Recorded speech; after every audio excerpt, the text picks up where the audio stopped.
outro fator é entender Toda experiência estas terras. Fondation Jean Jaurès. Penser pour agir. L'un de ces axes de recherche brillamment représenté aujourd'hui. Cet axe est consacré à la construction du politique, de ses espaces, de ses pouvoirs. La construction inclut la crise et le doute. On pourra ainsi se demander comment une culture politique placée au cœur du paysage, comme l'était le socialisme, à la manière de l'ancien siège de la rue de Solferino au cœur de la capitale, est aujourd'hui condamnée à la réinvention ou au dépérissement. Peut-être faudra-t-il ouvrir les frontières hexagonales, ainsi qu'y invite l'intitulé de notre laboratoire, pour imaginer d'autres possibles et d'autres futurs pour cette identité socialiste. C'est la satisfaction aussi de voir cette journée de réflexion placée sous les auspices d'un compagnonnage entre histoire, sociologie et sciences politiques. Face aux multiples attaques dont les sciences sociales font aujourd'hui l'objet dans l'espace public, plus que jamais, l'union fait la force. Au sein de cette alliance, l'histoire, et c'est l'historien 19e qui parle, a sa voix à faire entendre dans les débats contemporains et face au désordre du monde. En l'occurrence, le mot socialisme s'est diffusé dans les années 1830, au moment précis où la société paraissait menacée de dislocation par le paupérisme et l'individualisme. Pierre Leroux écrivait alors « La société n'est plus qu'un amas d'égoïsme, ce n'est plus un corps, ce sont les membres séparés d'un cadavre. » Dès cette époque, le mot de socialisme était flou, ambigu, polémique. Pierre Leroux toujours, après l'avoir défini négativement comme le symétrique du mot individualisme, précise sa pensée. Nous sommes socialistes si l'on veut entendre par socialisme la doctrine qui ne sacrifiera aucun des termes de la formule liberté, fraternité, égalité, unité, mais qui les conciliera tous. Dans un monde en ruine, aujourd'hui encore, comment redéfinir ce terme et lui donner une consistance tout à la fois intellectuelle et sociologique. Je n'en dis pas plus. Ravi de laisser place aux interventions et aux débats qui ne manqueront pas d'animer cette journée. J'ajouterai simplement un mot sincère pour remercier tous les participants venus malgré les conditions actuelles que tout le monde connaît, et tout particulièrement l'ancien président de la République François Hollande, qui nous fera l'honneur de sa présence cet après-midi. Merci beaucoup pour ces premiers mots d'accueil. Je vais prendre la parole pour faire une petite introduction. Donc, je suis Fabrice Hamelin, je suis chercheur au LIFA et donc enseignant à l'École internationale d'études politiques. Et donc, j'ai co-organisé avec Pierre-Emmanuel Guigaud cette journée d'études. Je vais moi aussi dire quelques mots de remerciement. D'abord au laboratoire, bien entendu, le CREC et le LIFA, et à leurs directeurs et directrices respectifs. Dire évidemment aussi un mot de remerciement à l'UPEC et plus particulièrement à son président, Jean-Luc Dubois-Randé. Remercier là aussi la Fondation Jean Jaurès qui nous accompagne tout au long de la journée. Tous ont soutenu et permis la tenue de cette journée dans un contexte évidemment très singulier et très particulier, vous le voyez, ne serait-ce qu'à cause des masques. Et puis merci aux intervenants des différents panels, à ceux qui se sont déplacés ici et puis à ceux qui nous rejoindront à distance. Et puis merci à ceux qui vont prendre part à cette journée d'études consacrée à l'identité socialiste. Et puis moi, je veux les remercier aussi tout particulièrement Pierre-Emmanuel Guigaud, qui a eu l'idée de cette belle journée et qui a été, l'orchestrateur, la cheville ouvrière de la journée et sans qui celle-ci n'aurait pas eu lieu. Alors, journée consacrée à l'identité socialiste. Alors, la quête de l'identité socialiste peut paraître vaine, tant le flou et l'ambiguïté règnent autour du terme d'identité, qui est devenu aujourd'hui un passe-partout de la description politique. Je paraphrase Denis Constant-Martin en disant ces mots-là, mais travailler justement à essayer de lever ces ambiguïtés, ce flou, par la discussion pluridisciplinaire, l'histoire, la sociologie, la science politique, essayer de le faire aussi par un dialogue entre chercheurs et notamment entre générations de chercheurs. Tout cela suffirait en fait à justifier cette journée d'études sur l'identité socialiste, mais il nous a semblé que d'autres questions pouvaient être abordées grâce à cette question. Alors, je vais encore paraphraser Denis Constant-Martin, mais dans une certaine manière, poser la question de l'identité revient à se demander comment on diminue en politique, comment se construit cette relation un peu particulière entre l'individuel et le collectif. Alors évidemment, ce n'est pas une mince question en sciences politiques, ce n'est pas une mince question en histoire, et ce n'est pas une mince histoire pour les socialistes. Et pour introduire ce nous socialiste, je voudrais citer Léon Blum. Nous n'étions pas comme les autres, nous n'étions pas sur le même plan, au même échelon humain, tout en nous devait le faire apparaître. Donc cet extrait de l'échelle humaine, qui a été rédigé en 1941 et qui a été repris notamment par Christophe Prochasson dans Socialisme et Culture. J'imagine que c'est un ouvrage sur lequel on reviendra aussi au cours de cette journée. Alors bien entendu, on ne va pas essayer d'apporter maintenant de réponse à ce nous socialiste. J'imagine que les différentes interventions tout au long de la journée apporteront toute une série de réponses. La question que moi je souhaitais poser d'emblée, c'est peut-être davantage à quoi sert l'identité. L'identité, elle sert d'abord à produire un ancrage, alors un ancrage dans un projet politique, un ancrage dans une communauté également. Or, quand on pense aux socialistes aujourd'hui, on pense par exemple au débat terrible sur la déchéance de nationalité il y a quelques années. On pense aussi aux discussions sur l'ouverture, sur les alliances électorales. On songe aussi aux modalités d'intégration du milieu partisan, des sympathisants au parti. Et puis plus récemment, on peut penser aussi à la vente de Solferino ou alors au débat actuel sur le changement de nom du parti. Et bien entendu, quand on pense aux socialistes, on pense aussi à ceux qui ont levé l'ancre, donc très concrètement aux différentes scissions qui ont pu émailler l'histoire de ce parti depuis sa naissance, des néo-socialistes des années 30 jusqu'à la gauche républicaine et socialiste par exemple, à tel point qu'on peut se demander, vous avez été en fait effectivement assez nombreux à poser la question sur les réseaux sociaux depuis quelques jours.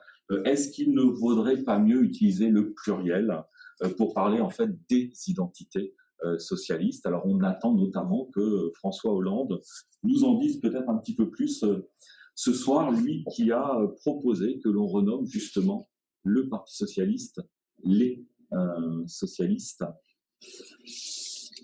Alors, quel est donc cet ancrage pour le socialisme aujourd'hui? Qu'a-t-il à voir avec celui qui a été choisi à Tours? Puisqu'en effet, cette journée d'études veut aussi s'inscrire dans le centenaire de cet événement fondateur de la gauche française, il y a presque un siècle, un jour pour jour. En décembre 1920, la jeune SFIO se divisait entre le Parti communiste et la vieille maison, pour reprendre l'expression de Léon Blum, dont le portrait surligne justement l'affiche de présentation de ce colloque que l'on doit à la regrettée Charlotte Plagnol. Nous faisons ici l'hypothèse que ce congrès, par l'opposition qu'il forge, et une opposition qui durera plus de 70 ans, constitue un acte fondateur de l'identité socialiste, obligeant ce parti à se définir en creux du communisme qui occupe l'espace jusque-là identitaire des socialistes, c'est-à-dire l'objectif révolutionnaire, la défense évidemment de la classe ouvrière. Et là encore, je vais reciter Denis Constant-Martin, qui est la petite vedette de la matinée. Le discours identitaire est tout autant un discours sur l'autre, un discours sur les autres, tout autant qu'une proclamation de soi. En même temps, cette quête éperdue, je dirais, de l'ancrage, elle peut sembler un peu pathétique parce que oui, tout change, tout fluctue. Et là, je vais renvoyer à d'autres travaux. Je pense aux travaux d'Alain Bergogneau, par exemple, et de Gérard Grimbert. L'histoire du Parti socialiste, c'est aussi une histoire de refondation, c'est une histoire de rénovation constante, à tel point d'ailleurs qu'elle a son pendant dans la mystique unitaire ou dans la crispation aussi autour de la doctrine, à l'intérieur évidemment de l'organisation partisane, mais aussi à l'extérieur. Ça, c'est aussi un point important, c'est-à-dire qu'on ne peut pas ignorer la communauté des socialistes, c'est-à-dire celle qui déborde les frontières du parti, de l'organisation politique. J'ai utilisé tout à l'heure le terme de communauté. J'aurais peut-être dû utiliser le terme de société, la société des socialistes. Là, je fais référence aux travaux de Rémi Lefebvre et de Frédéric Savicki, terme de société qui est sans doute peut-être plus adapté au Parti socialiste d'aujourd'hui. Et c'est aussi de cela dont on reparlera très certainement au cours de la journée. Merci. Alors, Pierre-Emmanuel Ligaud, maître de conférence en histoire à l'Université Paris-Créteil et membre du CREC. Et je poursuis donc ce que nous a présenté Fabrice. Cette quête de l'ancrage, elle est d'autant plus complexe qu'endosser et afficher une identité, ici socialiste, c'est oublier la pluralité et la diversité des appartenances ou des allégeances au courant au sein même de l'organisation, mais plus généralement à la gauche, à la social-démocratie, à la République et à la laïcité, autant de questions que l'on aura l'occasion de réaborder durant les sessions, notamment de cet après-midi. Je me suis amusé à aller chercher un petit peu s'il y avait eu un livre qui s'intitulait l'identité socialiste. J'en ai trouvé un, et en l'occurrence, c'est un livre qui a été publié en 1980, et je trouve que c'est intéressant en soi, ça nous dit quelque chose de cette quête inexorable et à la fois toujours renouvelée et difficile de l'identité socialiste, puisqu'en réalité, c'est un livre en fait militant. C'est un livre qui a été voulu pour le PS, pour son congrès de 1981, et qui vise à mettre en avant les grands héros de l'histoire du socialisme, les grands personnages, les grandes dates, en vue justement de créer cette identité, alors que le PS est à l'époque au seuil du pouvoir où il semble atteindre son apogée historique. Alors, on va quand même essayer de donner des réponses à cette identité qui est toujours aussi labile, en interrogeant le parcours historique des socialistes, en interrogeant leurs enracinements géographiques. On aura d'ailleurs une session qui sera consacrée cet après-midi à cette question justement de l'enracinement territorial. On s'intéressera aussi aux rites des socialistes qui contribuent à forger cette identité. C'est tout ceci qui construit cette communauté d'appartenance dont nous parlait Fabrice tout à l'heure, avec ses imaginaires, les valeurs des socialistes, leurs expériences, leurs combats politiques, sociaux et électoraux, et puis aussi ces générations qui vont contribuer à faire ces socialistes. En gros, tous les éléments qui vont contribuer, pour parler à la façon de Frédéric Savicki, à homogénéiser le parti, homogénéiser tous ses membres. On n'en oubliera pas non plus les héros AUT de cette identité, tous ceux qui sont des idéologues ou des dirigeants du parti et qui vont contribuer à façonner la définition identitaire de la formation partisane. En effet, comme le dit Alain Bergogneau et Gérard Grimbert, que Fabrice a précédemment cité, la doctrine chez les socialistes, loin d'être une donnée secondaire, va jouer un rôle fondamental pour protéger l'identité socialiste, donner les références légitimes que sa réalité sociale ne pouvait pas offrir. On pourrait donc en conclure, avant même d'avoir fini d'introduire, que cette quête de l'identité socialiste est vaine, voire dépassée. Et pourtant, c'est brader un peu vite un terme qui n'a pas perdu totalement de son sens, comme le prouve d'ailleurs le succès de cette journée d'études. Plus de 100 inscrits pour suivre sur Zoom, on atteint presque même les 150 inscrits, et que nous saluons, même s'ils ne peuvent pas être avec nous aujourd'hui, ils sont avec nous par la pensée et par le visuel. Pour le dire d'ailleurs, comme Michel Rocard en 2014, oui, j'ai pas pu m'empêcher, dans un monde où tous les repères se diluent, les traditions prennent un poids croissant. En crise intellectuelle, la tradition socialiste au moins ne s'est pas déshonorée. Elle demeure. Jaurès n'a pas quitté les mémoires.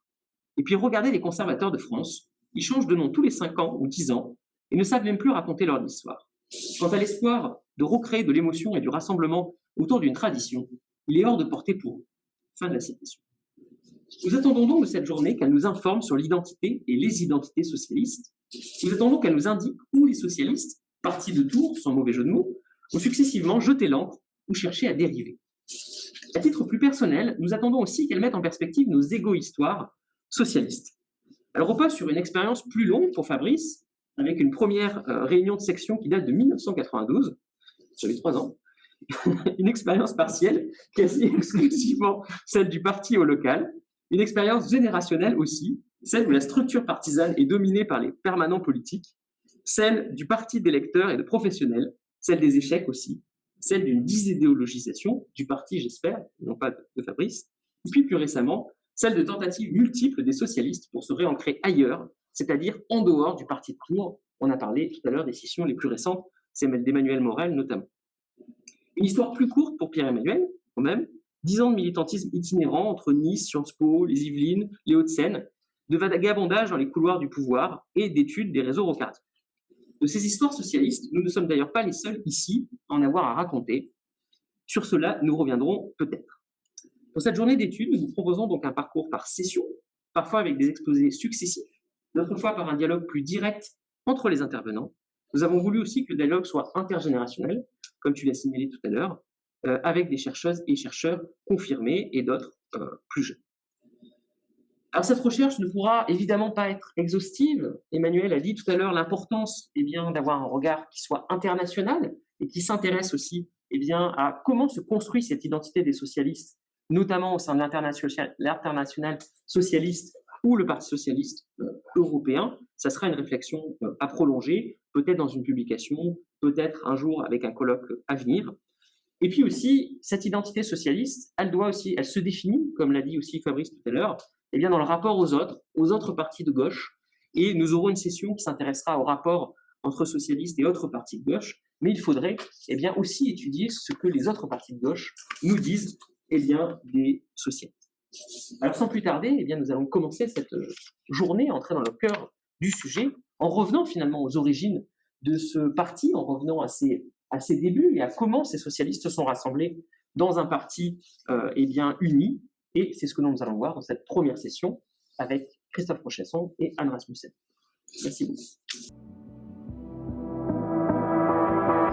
O outro fator é entender que antes Toda a experiência é esta externa. Fondation Jean Jaurès. Penser pour agir.